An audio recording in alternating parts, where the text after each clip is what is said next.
Então é importante entender que ele vai guardar esse trauma biologicamente, através da sua mente, que vai criar essa memória, mas vai reverberar em vários órgãos físicos deles que estejam ligados ao sistema ectodérmico, ou fazendo com que ele colapse novamente essa memória subconsciente para se proteger.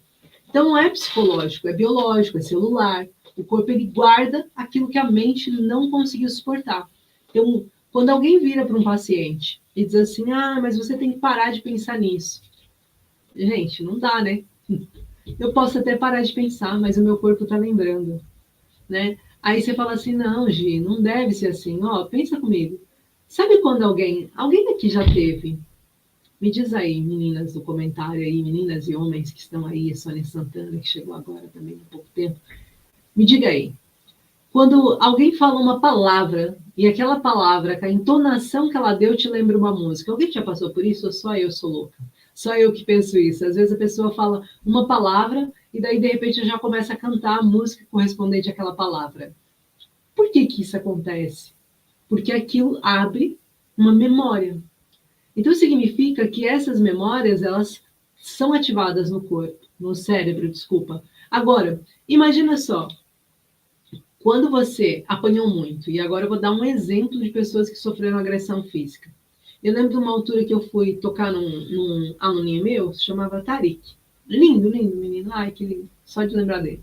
E eu fui tocar nele, eu fui fazer assim, ó, na mãozinha, na cabecinha dele. E aí, quando eu fui fazer assim, ele fez assim. Ué, o que reagiu? Foi a mente dele ou foi o corpo dele que reagiu? O corpo, não é? E o corpo reagiu porque o corpo também é memória.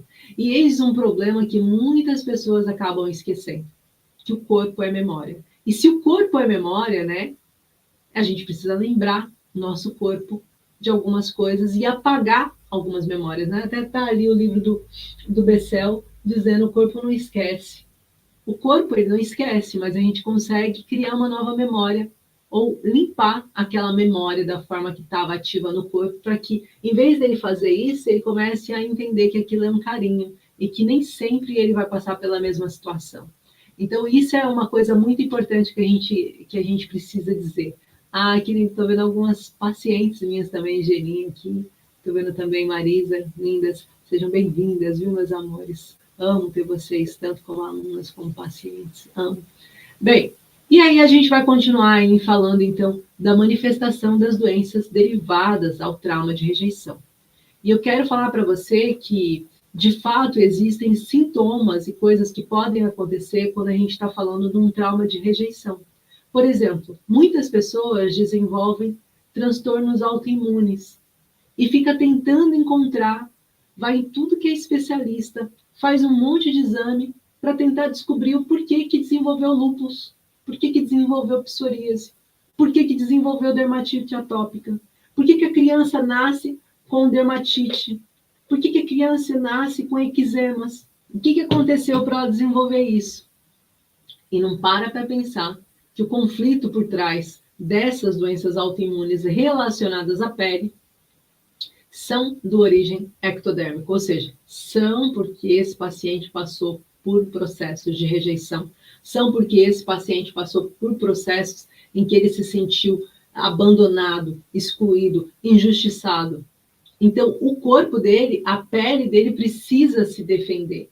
Essa pele precisa criar um espelhamento de defesa para que não seja mais agredido. E principalmente, olha, só para vocês entenderem, aproveitando aqui que a gente está nesse tema, para vocês terem cada vez mais clareza, de acordo com a região afetada, é a parte em que a gente mais tem contato com o agressor ou com aquilo. E se vocês forem perceber, as criancinhas, elas têm muito isso na cabeça, não é? Que é onde normalmente a gente segura e apoia a criança. Vocês vão ver que as crianças desenvolvem muita dermatite ali na cabecinha. Outra coisa que a gente pode pensar são as partes de proteção. Por exemplo, um dia a gente estava conversando sobre isso, eu e meus alunos da formação, e eles falaram assim, Gi, mas e quando desenvolve na genitália? Quer dizer que foi abusado? Que está levantando algum sinal aí específico que a gente precisa olhar? Na verdade, não do abuso em si, como você está pensando. Mas você já parou para pensar o quanto é delicado se limpar? Quando você vai na sanita, às vezes, você vai fazer o seu processo de higienização. Você já viu que se você for mais agressivo um pouquinho, quanto aquilo é incomodativo? Agora imagina uma outra mão que não tem a sensibilidade do seu corpo, da sua pele, tentando te limpar. Agora imagina uma mãe tentando limpar às pressas um bebê que fez aquela lamalhada toda, e você pega a toalhita e vai, e o bebê chorando, e você vira de costas, e vai, tec, tec, tec, tenta, joga ali, vai, tudo tão rápido. Será que isso não é uma agressão para a criança? Será que ela não vai sentir como se você estivesse invadindo um espaço dela? Aí, dias depois, ela está lá com assadura. Dias depois, ela está com vermelhidão naquela região. Dias depois, ela ganha aquela assadura tão forte que você fala, meu Deus, deixei muito tempo a fralda. Às vezes não é de ter deixado muito tempo a fralda, é de no momento em que você limpou aquela criança, o corpo dela falou, ei, peraí, deixa eu fazer isso que agora ela vai com mais calma, porque papai e mamãe que estão aqui nessa live, quando você vê uma criança assada, você vai com todo o cuidado do mundo limpar ela. A questão é que nós não temos só isso como proteção. Estou trazendo esse exemplo para a gente entender como o nosso corpo é inteligente, o como o nosso corpo tenta fazer com que as coisas corram da melhor forma possível, o quanto o nosso corpo está um passo à frente e está dizendo para a gente, olha, vai com calma, isso não é bom. Eu já me senti assim, eu sei o que é me sentir mal. Então, quando a gente fala, né, por exemplo, a psoríase, que é para fora, tudo que nasce na pele para fora é empurrando o agressor, é tentando fazer com que o agressor fique distante, tá? Tudo que nasce para dentro é um ataque à integridade. É o mesmo sentimento de perda, mas eu perdi a minha integridade. Por isso que a gente costuma dizer, né, que o melasma, ele aparece quando você se sente envergonhado, humilhada, quando você coloca numa situação assim que você fala, meu Deus, aquela situação me humilhou. Eu fiquei com uma vergonha pública, eu não tinha onde enfiar minha cara, né? E aí você vai ver outras coisas, né? A própria dermatite atópica, que nasce em regiões, aí você tem, por exemplo, uma dermatite em regiões como orelha, às vezes na cabeça, às vezes no pescoço, nas dobrinhas. O que significa essa região para você? Então, terapeuta, a gente tem que olhar com muito carinho o que significa. Por exemplo, pacientes que passam por processo de rejeição, é um trauma muito comum, escudo da perda, é um trauma muito comum para desenvolver a ansiedade assim, nível hard, e pânico também. Porque ele sente que ele perdeu algo que é muito importante, e aquilo para ele é muito difícil de lidar. Ele começa a ficar acelerado só de pensar.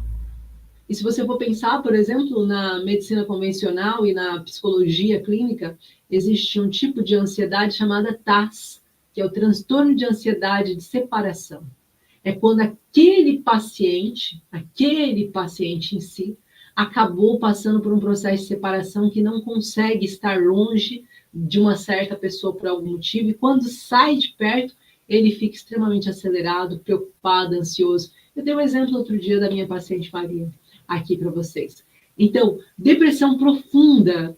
E aí, quando acontece a depressão profunda ligado ao trauma de rejeição, você já ouviu falar da síndrome do ninho vazio? Aquele paciente que tá, eu acho que eu tenho para uns 4 pacientes no mês que são assim, que estão passando por situações semelhantes, que estão vivendo um processo de solidão muito grande, porque os filhos não estão tão perto, porque agora mudou a rotina, porque até então os filhos, os netos estavam todos perto e agora ninguém está lá, e essa pessoa começa a se sentir sozinha, ou seja, trauma de separação, eu sozinha não sei viver, para que eu estou vivendo se eu estou sozinha? Essa sensação de não pertencimento, de para que eu estou aqui, isso por conta do sentimento de perda. Às vezes de perda porque alguém partiu, alguma coisa acabou acontecendo e trouxe essa sensação para o outro, né? Então, automaticamente, é uma reação que o corpo tem. Eu estava olhando aqui agora para o meu dedo, inclusive, Tâmara, se você estiver assistindo, traz para mim, Clara, Diogo, por favor, amor. Falando disso, eu estava fazendo um torresmo e queimei meu dedo hoje. E olha, é engraçado, ficou logo vermelho, né? E com as bolinhas. Agora eu vou pôr clara de ovo, que é um excelente remédio, inclusive natural. E amanhã já não vai ter nada. Mas o que acontece? A partir do momento que ele está assim, vermelho, ele está dizendo para mim, não toca aqui mais. Então, o risco, qual é o risco que eu tenho de queimar ele pela segunda vez? É muito pequeno, porque o meu corpo está sentindo dor, então ele vai afastar, ele não vai nem querer tocar mais em nada, porque está sentindo dor. Então, a forma do nosso corpo lembrar. Por exemplo, as doenças gastrointestinais, existe uma parte do nosso corpo que pode estar relacionado também ao tecido ectodérmico. Por exemplo, quando desenvolve colite, gastrite nervosa. Toda vez que eu sinto que eu vou ficar longe dos meus pais, aí aquela criança fica com gastrite na escola, não consegue comer nada, diz, estou morrendo de dor na barriga, eu estou com dor na barriga, eu estou com dor na barriga, e você não entende, está querendo ir na casa de banho? Não vai na casa de banho.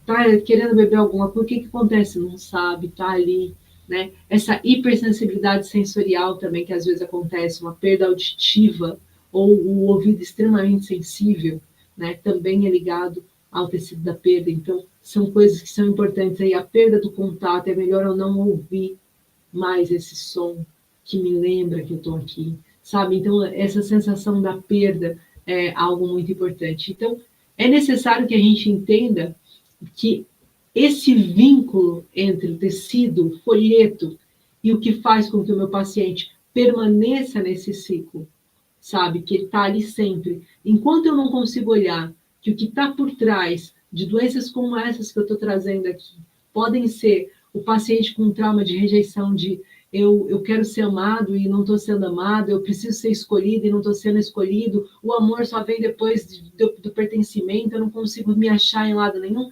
Enquanto ele não entender isso, o corpo dele vai precisar ficar preso nessa chamada de atenção.